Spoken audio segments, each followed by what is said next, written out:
For Brett, some mornings are easier than others. Most days he has to get a run in before work. But with this as his playground, it makes accumulating the miles that little more manageable. For me, this is definitely step away, get out the PPE and just relax, take a breath. Not that I've probably slept pretty well, because from working and running in this thing, I've got to admit I do sleep. But yeah, there's been some early mornings where I've looked out and it's been 3 o'clock and I thought, well, I need to get this run done before I go into work.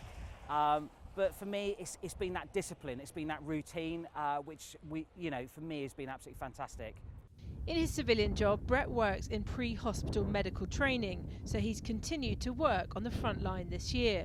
And although this wasn't planned as a lockdown challenge, Brett decided to enter races locally before the pandemic was a thing. The world of virtual racing has been a massive benefit to him. I've had a real opportunity to go around the world without actually leaving home and saving an awful lot of money as well, which the kids are all pleased about.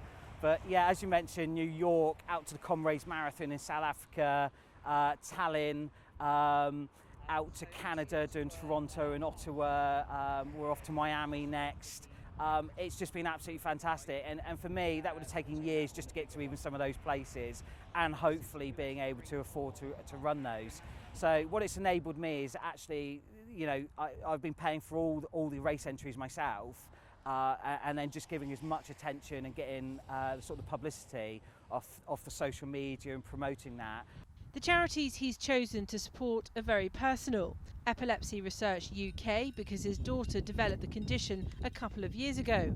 But Brett can also be seen out running as a Rhino. My daughter developed epilepsy 2.5 years ago, going through puberty. And as a consequence, we've been living with a life interrupted, where she's having seizures and just trying to manage it. And for me, Epilepsy Research UK is the dedicated charity that does research, is developing innovative ways, funding researchers, championing health policies to make sure that we can try and identify ways to find a cure and support people with their life. The second one, which is Save the Rhino International, some people know me that I've run a few places in the Rhino, from Edinburgh to the Atacama Desert out in Chile, which was 7 marathons back to back at altitude. So as a consequence, I said, right, I'm going to chuck the Rhino costume on. You'll probably sponsor me more if I make my life a little bit harder. So yeah, that's why I signed up, and they're my 2 charities that I'm fundraising for. Trying to keep up with this Rhino isn't easy. He keeps himself busy in all areas of his life. But it hopefully won't be too long before we see Brett and his teammates back running on the lacrosse or rugby pitch.